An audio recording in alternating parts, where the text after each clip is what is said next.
صدق الله المولى العظيم وصدق رسوله النبي الحبيب الكريم ونحن على ذلك لمن الشاهدين والشاكرين والحمد لله رب العالمين ربي صل وسلم وبارك عليه الله قرآن পাঠালেন নবীকে চেনাতে আল্লাহ দুনিয়া বানালেন নবীর শানে বোঝাতে আল্লাহ কোরআন পাঠালেন নবীকে চেনাতে দুনিয়া বানালেন নবীর শানে বোঝাতে আল্লাহ তাআলা নবীর প্রেমে করেছেন সব সৃজন হাবিবি বলে মোরে নবীকে করেছেন সম্বোধন হাবিবি বলে মোদের নবীকে করেছেন সম্বোধন করেছেন সম্বোধন করেছেন সম্বোধন আল্লাহ দরুদি পড়েন নবীর প্রেমেতে ইমানদারদের পড়তে বলেন কোরআনেতে আল্লাহ কোরআন পাঠালেন নবীকে চেনাতে আল্লাহ দুনিয়া বানালেন নবীর শানে বোঝাতে সম্মানিত মুসল্লিয়ান ইকরাম রাহমানি ওয়া রাহমাকুমুল্লাহ তাআলা আসসালামু আলাইকুম ওয়া রাহমাতুল্লাহি ওয়া বারাকাতুহু মহান আল্লাহ তাআলার দরবারে লাখো কোটি শুকরিয়া জ্ঞাপন করছি যে আল্লাহ পাক রব্বুল আলামিন পবিত্র জুমাদা সানি মাসের আখিরি জুমার নামাজ আদায়ের লক্ষ্যে আমাদের প্রত্যেককে আল্লাহর ঘর মসজিদে আসার বসার সুযোগ করে দিয়েছেন সে রব্বুল আলামিনের শুকরিয়াতে একটি বার বলে আলহামদুলিল্লাহ। সাথে সাথে লাখো কোটি দুরূদ ও সালামের হাদিয়া নজরানা পেশ করছি দয়াল নবী কামলি ওয়ালা নবী দো জাহানের বাদশাহ নবী সরকার মুস্তাফা সাল্লাল্লাহু আলাইহি ওয়াসাল্লাম নূরানি কদম মুবারকে দয়াল নবী মদিনার জমিন থেকে আমাদের প্রত্যেকের দরুদ ও সালামকে কবুল করে সকল বলে আমিন।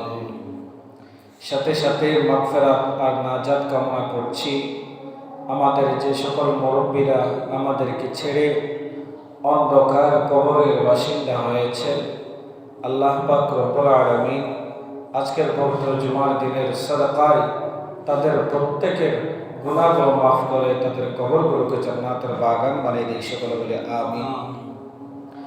সম্মানিত হাজিরিন, আমরা প্রত্যেকেই জানি এই মাস সৈয়দনা হযরত সিদ্দিক আকবর রাদিয়াল্লাহু আনহুর ওফাতের মাস। গত জুমায় সৈয়দনা সিদ্দিক আকবর রাদিয়াল্লাহু আনহুর শানে আল্লাহ পাক রব্বুল আলামিন কোরআনে কারীমের মধ্যে যে ঘোষণাগুলো দিয়েছেন সেগুলো নিয়ে আলোচনা করেছিলাম। হযরত সৈয়দনা সিদ্দিক আকবর রাদিয়াল্লাহু আনহুর স্মরণ মুসলিম উম্মার জন্য অতীব গুরুত্বপূর্ণ। সৈয়দনা সিদ্দিক আকবর রাদিয়াল্লাহু আনহু যে খেলাফত মুসলমানদের ইসলামের প্রথম যিনি খলিফা ছিলেন তিনি হচ্ছেন সৈয়দনা সিদ্দিক আকবর রাদিয়াল্লাহু আনহু। একদিন মসজিদে নববীর মধ্যে রাসূল করিম সাল্লাল্লাহু আলাইহি ওয়াসাল্লাম সকল সাহাবায়ে কেরামদেরকে নিয়ে বসেছেন এবং এক একজন করে এক এক সাহাবীকে রাসূল পাক সাল্লাল্লাহু আলাইহি ওয়াসাল্লাম জিজ্ঞাসা করলেন, তোমাদের সবচাইতে পছন্দনীয় কাজ কি? একজন সাহাবা বললেন, ইয়া রাসূলুল্লাহ, ইয়া হাবিবাল্লাহ, আমার সবচাইতে বেশি পছন্দের কাজ হচ্ছে শীতের মধ্যে, শীতকালের মধ্যে ঠান্ডা পানি দিয়ে ওযু করে নামাজ আদায় করা। জন্য বলেন সুবহানাল্লাহ। আরেক সাহাবী বলতে লাগলেন, ইয়া রাসূলুল্লাহ, ইয়া হাবিবাল্লাহ, আমার সবচাইতে পছন্দ, আমি সারা রাত ব্যাপী তাহাজ্জুদ নামাজ গুজার করব, তাহাজ্জুদ নামাজ পড়ে আল্লাহর দরবারে ইবাদত করব, এটাই আমার সবচেয়ে বড় পছন্দনীয়। আরেকজন বলতে লাগলেন, ইয়া রাসূলুল্লাহ, ইয়া হাবিবাল্লাহ, আমার সবচাইতে বেশি পছন্দ গরমের মধ্যে রোজা রাখা। সুবহানাল্লাহ। এভাবে করে করে এক একজন সাহাবী তাদের মনের ইচ্ছাগুলো বলতে লাগলো। শেষ পর্যায়ে এসে সাইয়েদনা আবু বকর সিদ্দিক রাদিয়াল্লাহু আনহুর কাছে যখন আসলো, সাইয়েদনা সিদ্দিক আকবর রাদিয়াল্লাহু আনহু বলতে লাগলেন, ইয়া রাসূলুল্লাহ, ইয়া হাবিবাল্লাহ, আমারও তিনটি পছন্দনীয় কাজ আছে, আমারও তিনটি পছন্দনীয় কাজ আছে ইয়া রাসূলুল্লাহ, ইয়া হাবিবাল্লাহ, আমি সেটা আপনাকে বলছি। ইয়া রাসূলুল্লাহ, ইয়া হাবিবাল্লাহ, আমার সর্বপ্রথম এক নম্বর পছন্দনীয় কাজ হচ্ছে আন-নাযরু ইলাইকা ইয়া রাসূলুল্লাহ সাল্লাল্লাহু আলাইহি ওয়াসাল্লাম।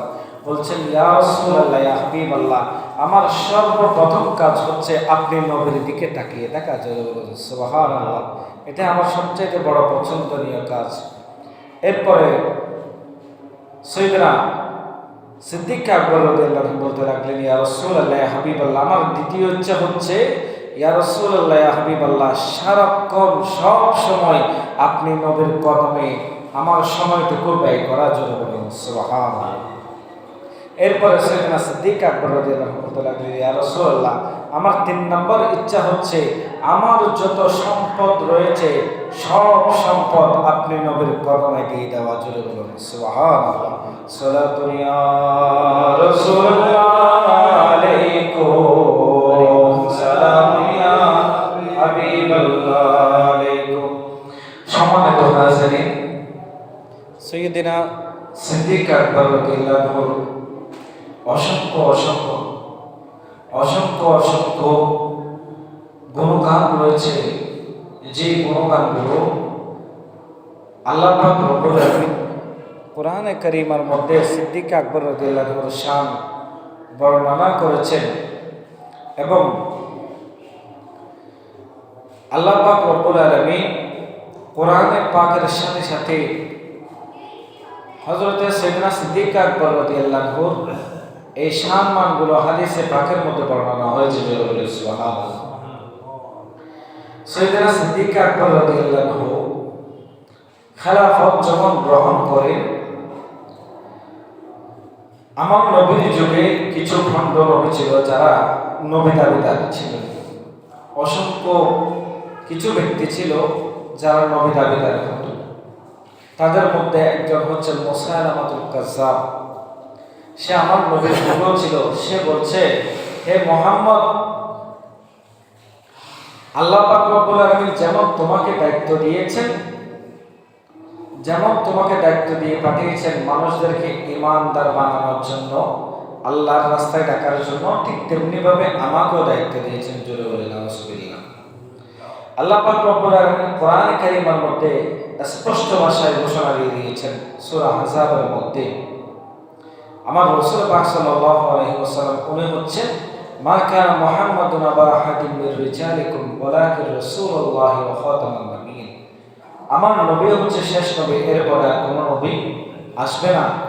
এই ভণ্ড নবী মুসাইলামাতুল কাজ্জাব, সে নিজেকে নবী দাবি করছে এবং তারা আমার নবীর যুগে বিভিন্ন ফিতনা ফাসাদ করেছে।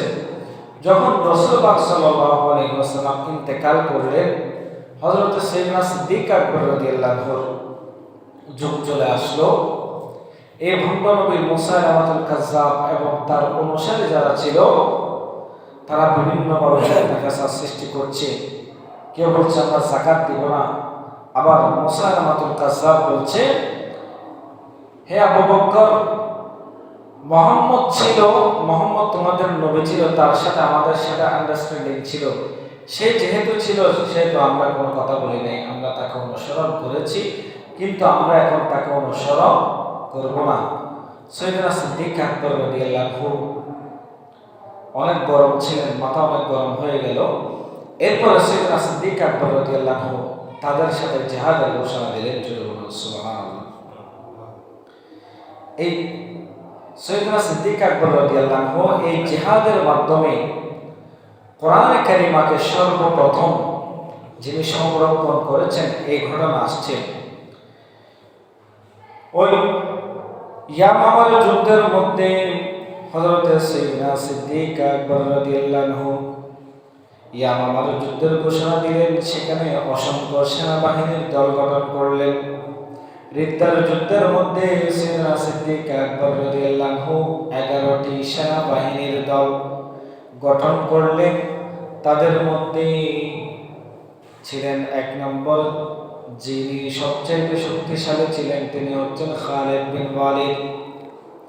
খালিদ বিন ওয়ালিদ সহ এভাবে ইকরামা করে অসংখ্য সেনাবাহিনীর দল পাঠালেন।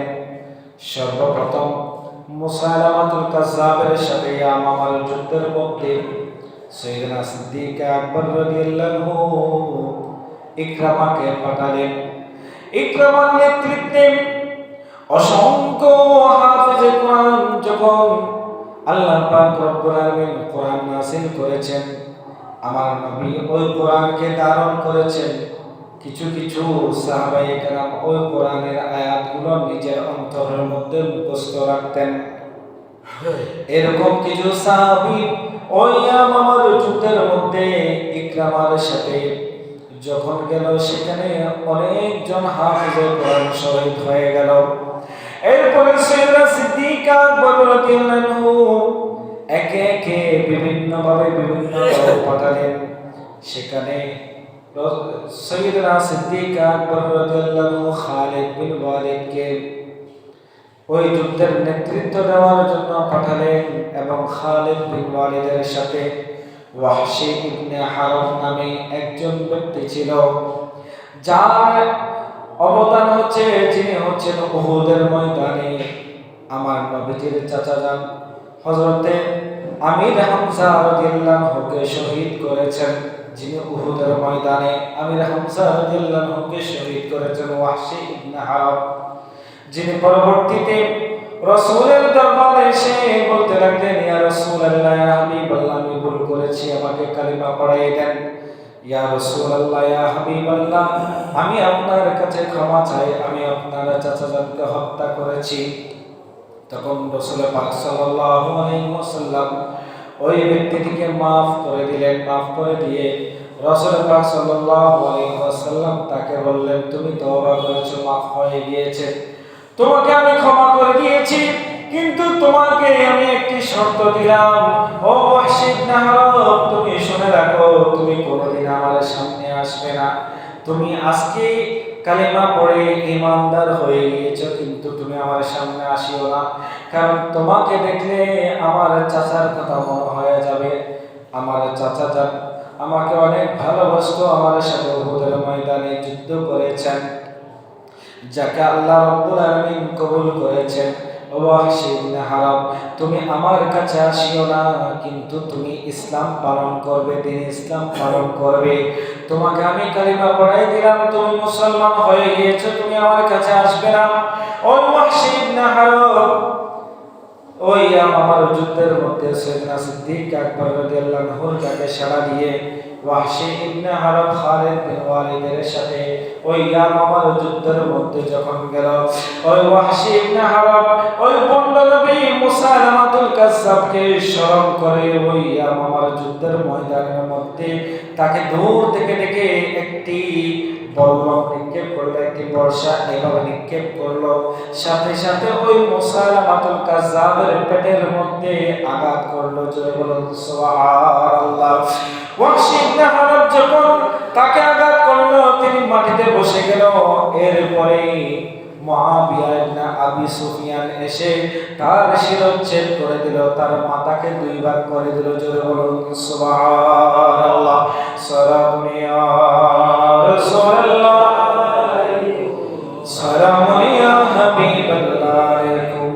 ওই ইয়ামামার যুদ্ধের মধ্যে যখন অসংখ্য সাহাবায়ে কেরাম শহীদ হলেন, তাদের মধ্যে কিছু হাফেজে কোরআন ছিল, যারা নিজের সিনার মধ্যে বিভিন্ন পাথরের মধ্যে কোরআনের আয়াতগুলো লিখে রাখতেন, ওই সকল সাহাবীরা যখন শহীদ হয়ে গেল, হযরতে ফারুক আযম রাদিয়াল্লাহু আনহু তিনি চিন্তিত হয়ে গেলেন, এইভাবে যদি হাফেজে কোরআনরা মারা যায় তাহলে পরবর্তী প্রজন্ম কোরআন কিভাবে পাবে, কোরআন কিভাবে পড়বে, কোরআনকে কিভাবে ধারণ করবে। সেজন্য ফারুক আযম রাদিয়াল্লাহু আনহু সাইয়েদনা সিদ্দিক আকবর রাদিয়াল্লাহু আনহু যে খলিফা ছিলেন তার কাছে গেলেন, বলতে লাগলেন, ও খলিফা আবু বকর, আমার ভাই, শোনো শোনো, অসংখ্য হাফেজে কোরআনরা শহীদ হয়ে যাচ্ছে, তাহলে এই কোরআন আল্লাহ পাক রব্বুল আলামিনের এই কোরআনকে ধারণ করবে, কার অন্তরের মধ্যে ধারণ করবে, কিভাবে ধারণ করবে? আমি চাই এই কোরআনকে একটু লিখে দিলে, লিখে রাখলে ভালো হয়। জোরে বলুন সুবহানাল্লাহ। পৃথিবীর জমিনের মধ্যে যদি কোনো ব্যক্তি না থাকে কোরআনকে সংরক্ষণ করার জন্য, একমাত্র আমার আল্লাহর দরবারে কোরআন সংরক্ষণ রয়েছে। আল্লাহ পাক রব্বুল আলামিন সূরা হিজরের 9 নম্বর আয়াতে আল্লাহ পাক রব্বুল আলামিন ইরশাদ করছেন, ইন্না নাহনু নাযালনা যিকরা ওয়া ইন্না লাহু লাহাফিজুন। আল্লাহ পাক রব্বুল আলামিন বলছেন, এই কোরআনকে আমি আল্লাহ রব্বুল আলামিন নাযিল করেছি, নিশ্চয়ই নিশ্চয়ই এই কোরআনকে আমি আল্লাহ রব্বুল আলামিন হেফাজত করব। জোরে বলুন সুবহানাল্লাহ। সালাতু ইয়া রাসূলুল্লাহ, সালামু ইয়া হাবিবাল্লাহ আলাইকুম। কোরআন নাযিলের জন্য আল্লাহ পাক রব্বুল আলামিন কোরআনকে নাযিল করেছেন 1 বছর 2 বছর নয়, দীর্ঘ 23 বছর যাবত আল্লাহ পাক রব্বুল আলামিন ওহীর মাধ্যমে আমার নবীর কাছে কোরআন নাযিল করেছেন। অসংখ্য সাহাবায়ে কেরাম সেটা ধারণ করেছেন। এরপরে ফারুক আযম রাদিয়াল্লাহু আনহু প্রস্তাব নিয়ে গেলেন, ও আবু বকর, ও আমার ভাই খলিফা, আপনার কাছে এসেছি, এই কোরআনকে সংরক্ষণ করতে হবে। সাইয়েদনা সিদ্দিক আকবর রাদিয়াল্লাহু আনহু বলতে লাগলেন, ও আমার ভাই, তুমি এটা কি বললে? যে কাজ আমার নবী করে নাই সেই কাজ আমি কিভাবে করব? সাইয়েদনা সিদ্দিক আকবর রাদিয়াল্লাহু আনহু বলতে লাগলেন, এই কাজ আমার দ্বারা সম্ভব নয়। জোরে বলুন সুবহানাল্লাহ। এখানে পয়েন্ট, সাইয়েদনা সিদ্দিক আকবর বলছেন, আমার নবী যে কাজ করে নাই আমি কিভাবে সেই কাজ করব? সাইয়েদনা আবু বকর সিদ্দিক বলেন, আমি এই কাজটি কখনো পারবো না। হযরতে ফারুক আযম রাদিয়াল্লাহু আনহু তিনিও নাছোড়বান্দা, তিনি বলছেন, না না, এই কাজ করতে হবে, এটা করলে ইসলামের জন্য ভালো হবে। পরবর্তী মুসলমান যারা আছে তারা কোরআনকে হিফজ করতে পারবে, কোরআন পড়তে পারবে। আর এখন যদি আমরা এই কোরআনকে সংরক্ষণ না করি তাহলে পরবর্তী প্রজন্ম মুসলমানরা ইসলাম ধর্ম গ্রহণ করলেও কোরআন পড়তে পারবে না। ফারুক আযম রাদিয়াল্লাহু আনহু বলতে লাগলেন, নিঃসন্দেহে এটি ভালো কাজ, ও আমার ভাই আবু বকর, আপনি তাড়াতাড়ি করে কোরআনকে সংরক্ষণ করুন। কিন্তু আবু বকর সিদ্দিক রাদিয়াল্লাহু আনহু অনেকক্ষণ যাবত বললেন, না, এই কাজ আমি করতে পারবো না। হঠাৎ করে সাইয়েদনা সিদ্দিক আকবর রাদিয়াল্লাহু আনহুর মনের ভিতরে একটি কল্পনা চলে আসলো। তার মনের ভিতরে আল্লাহর পক্ষ থেকে হেদায়েত চলে আসলো। সাইয়েদনা সিদ্দিক আকবর রাদিয়াল্লাহু আনহুর মন বলছে, ও সিদ্দিক, তুমি এই কাজটি করো, এই কাজটি করো, কারণ এটি হচ্ছে ভালো কাজ। জোরে বলুন সুবহানাল্লাহ। তাহলে প্রমাণ পেলাম, আমার নবীর যুগে না থাকলেও পরবর্তীতে যে কাজগুলো হয় ইসলামের জন্য ভালো কাজ, সেগুলো জায়েজ আছে। জোরে বলুন না সুবহানাল্লাহ। এরপরে সাইয়েদনা সিদ্দিক আকবর রাদিয়াল্লাহু আনহু যখন রাজি হয়ে গেলেন, বলতে লাগলেন, এই কাজের দায়িত্ব কাকে দেওয়া যায়? তখন দুইজন চিন্তা করলেন, ফারুক আযম রাদিয়াল্লাহু আনহু, সাইয়েদনা আবু বকর সিদ্দিক রাদিয়াল্লাহু আনহু চিন্তা ভাবনা করে যায়েদ বিন সাবিত রাদিয়াল্লাহু আনহুকে ডাক দিলেন। যায়েদ বিন সাবিত রাদিয়াল্লাহু আনহু, এই যায়েদ বিন সাবিত রাদিয়াল্লাহু আনহু, যায়েদ ইবনে হারিস রাদিয়াল্লাহু আনহু তিনি আসলেন। আসার পরে যায়েদ ইবনে হারেসা রাদিয়াল্লাহু আনহু বলতে লাগলেন, সাইয়েদনা সিদ্দিক আকবর রাদিয়াল্লাহু আনহু বলতে লাগলেন, ও যায়েদ ইবনে হারেসা, তোমাকে আমি ডেকেছি একটি মূল্যবান কাজ দেওয়ার জন্য। যায়েদ ইবনে হারেসা বলতে লাগলেন, ও আমার খলিফা, ও আমার ভাই আবু বকর, আপনি আমাকে যে কাজ দিবেন আমি সেই কাজ করতে রাজি আছি। তখন সিদ্দিক আকবর রাদিয়াল্লাহু আনহু বলতে লাগলেন, ও আমার ভাই যায়েদ ইবনে হারেসা, আমরা যতটুকু জানি তোমার কোনো দোষ নাই, তোমার নামে কোনো মানুষের কোনো বদনাম নাই, তোমাকে সবাই ভালো মানুষ হিসেবে জানে। তোমার জিন্দেগীর মধ্যে তুমি ছিলে আমার নবীর ওহী লেখক। আমার নবীকে আল্লাহ পাক রব্বুল আলামিন যত ওহী পাঠিয়েছেন সব কিছু তুমি লিখতে তোমার কাছে লিপিবদ্ধ রয়েছে। ও আমার ভাই যায়েদ ইবনে হারেসা, আমি তোমাকে একটা দায়িত্ব দিচ্ছি। আল্লাহ পাক রব্বুল আলামিন দীর্ঘ 23 বছর যাবত আমার নবীর উপরে যে কোরআনকে নাযিল করেছেন, যে কোরআনের আয়াতগুলো পাঠিয়েছেন, তোমার কাজ হচ্ছে যত সাহাবায়ে কেরাম রয়েছেন যাদের কাছে কোরআনে কারীমের অংশগুলো রয়েছে, তুমি তাদের কাছ থেকে ওই কোরআনের অংশগুলো নিয়ে তুমি একেবারে কোরআনকে লিপিবদ্ধ করবা। জোরে বলুন সুবহানাল্লাহ। কিন্তু যায়েদ ইবনে হারেসা বলতে লাগলেন ওই একই কথা। যায়েদ ইবনে হারেসা বলতে লাগলেন, ও খলিফা, আপনি যদি আমাকে একটি পাহাড়কে সমান করার জন্য দায়িত্ব দিতেন আমি সেই কাজটি করতাম। একটি পাহাড় নয়, যদি 10টি পাহাড়ও দিতেন আমি সেটা সমান করে ফেলতাম। কিন্তু আপনি আমাকে এমন কাজ দিচ্ছেন যে কাজ আমার নবীও করে নাই, যে কাজ কি করে নাই আমার নবীও করে নাই, আমি কিভাবে করব? জোরে বলুন সুবহানাল্লাহ। এরপরে যায়েদ ইবনে হারেসা রাদিয়াল্লাহু আনহু বলতে লাগলেন, ও আমার খলিফা, আমি এই কাজ কখনো করতে পারবো না। হযরত ফারুক আযম রাদিয়াল্লাহু আনহু সাইয়েদনা আবু বকর সিদ্দিক রাদিয়াল্লাহু আনহু অনেকক্ষণ বোঝাতে লাগলেন। বোঝাতে হযরত যায়েদ ইবনে হারেসা রাদিয়াল্লাহু আনহু হঠাৎ করে চোখ বন্ধ হয়ে আসলো। চোখ বন্ধ হয়ে আসার পরে তার মনের ভিতরে এরাদা হচ্ছে, যে কাজ ফারুক আযম রাদিয়াল্লাহু আনহু বলছেন করার জন্য, সাইয়েদনা সিদ্দিক আকবর রাদিয়াল্লাহু আনহু বলছেন করার জন্য, ওই কাজ তুমি করো। জোরে বলুন সুবহানাল্লাহ। এখন বর্তমান সময়ের মধ্যে এমন কিছু আছে যারা বলে মিলাদুন নবী, এগুলো তো নবীর যুগে নাই, এগুলো এখন কেন করে? বেদাত। হযরত যায়েদ ইবনে হারেসা রাদিয়াল্লাহু আনহু বলেন, যেটা আমার নবী করে নাই সেটা তো বেদাত। এখন বেদাতের মধ্যে বেদাত হচ্ছে দুই প্রকার। কয় প্রকার? দুই প্রকার। একটা বেদাত হচ্ছে বেদাতে হাসানা, আর একটা হচ্ছে সাইয়্যা। বেদাতে হাসানা যেটা আছে সেটা করতে পারবে।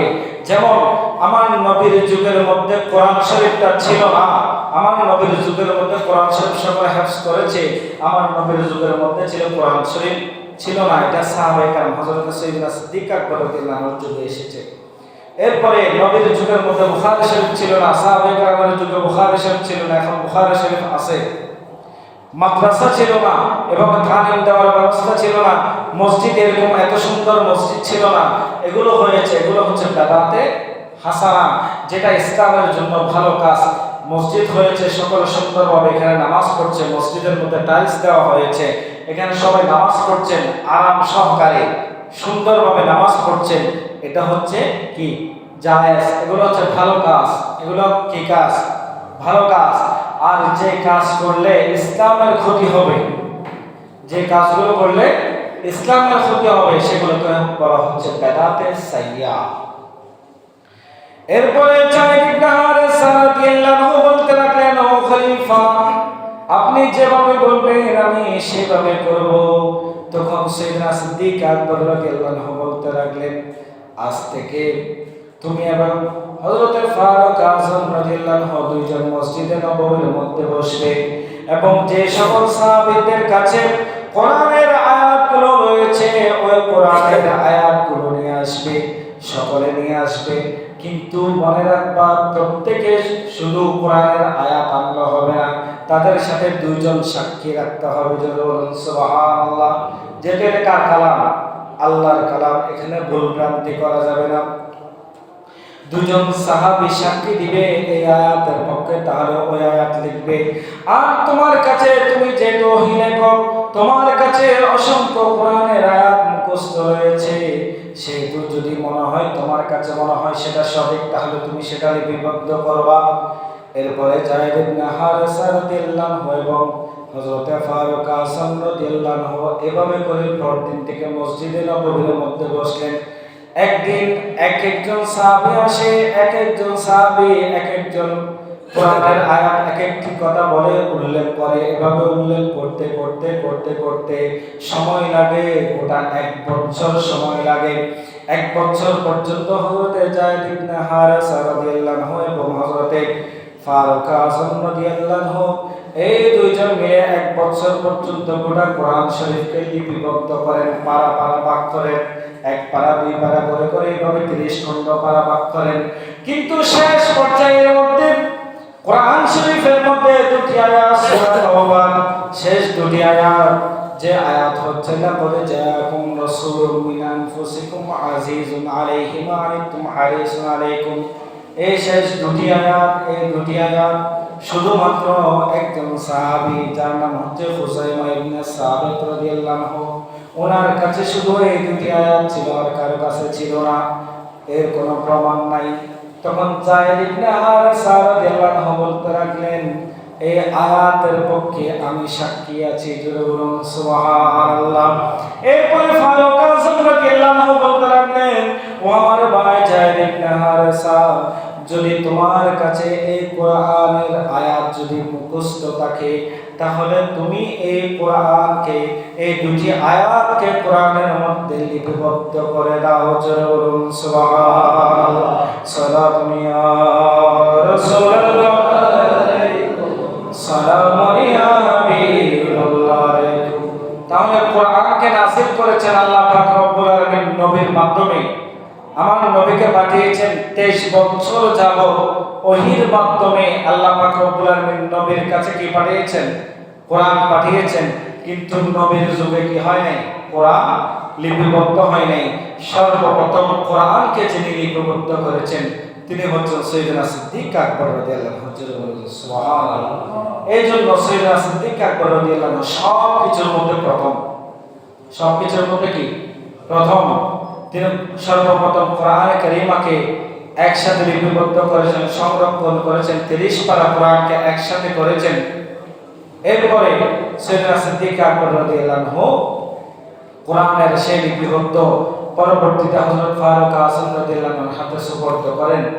যখন তিনি ইন্তেকাল করবেন তখন হযরত সাইয়েদনা ফারুক আযম রাদিয়াল্লাহু আনহু ওনার কন্যা আমার নবীজির স্ত্রী উম্মে হাফসা রাদিয়াল্লাহু আনহার কাছে রাখেন। এরপরে সেটা হযরত মাওলা ওসমান গনি জুন্নুরাইন রাদিয়াল্লাহু আনহুর কাছে যায়। এরপরে তিনি আবার সেটাকে আবার নতুন ভাবে তিনি কোরআনকে আবার সংকলন করেন। সুবহানাল্লাহ। সালাতুন ইয়া রাসূলুল্লাহ, সালামুন ইয়া হাবিবাল্লাহ আলাইকুম।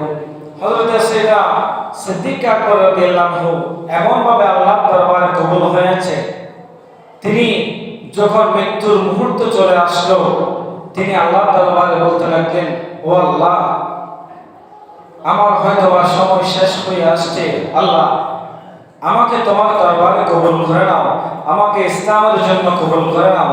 ও আল্লাহ, আমার গোটা জিন্দেগি আমি আমার নবীর কদমে সঁপে দিয়েছি, আমার গোটা জিন্দেগি আমি ইসলামের জন্য ব্যয় করেছি। ওগো আল্লাহ, আমাকে তুমি ক্ষমা করে আমাকে একজন ইসলামের জন্য মনোনীত হিসেবে কবুল করে নাও।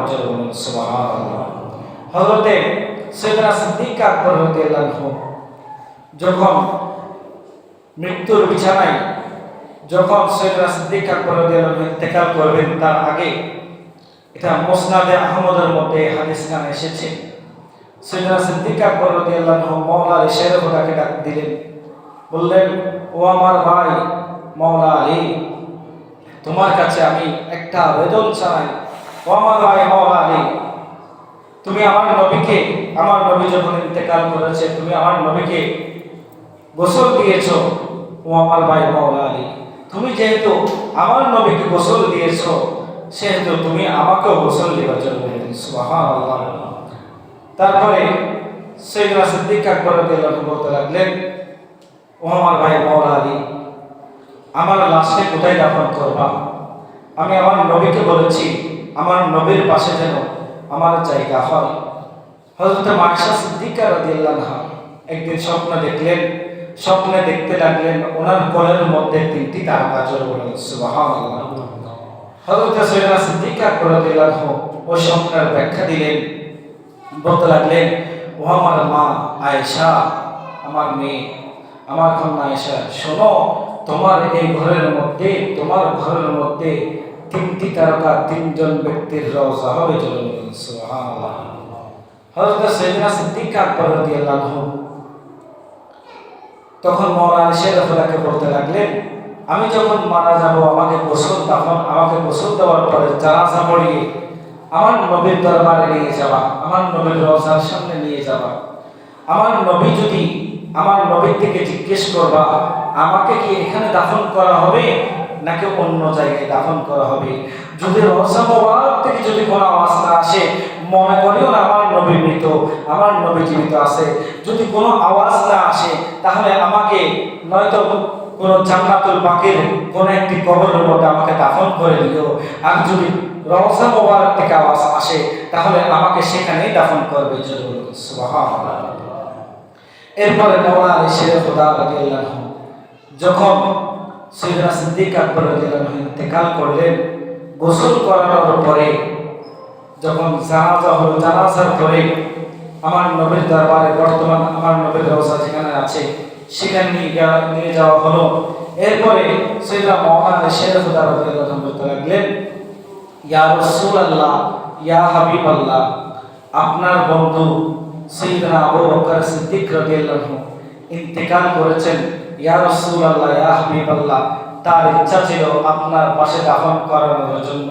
ইয়া রাসূলুল্লাহ, ইয়া হাবিবাল্লাহ, আপনি কি অনুমতি দিবেন? সুবহানাল্লাহ। আমার রাসূল কি দুনিয়াতে ছিল নাকি ইন্তেকাল করেছেন? কবরের মধ্যে ছিল।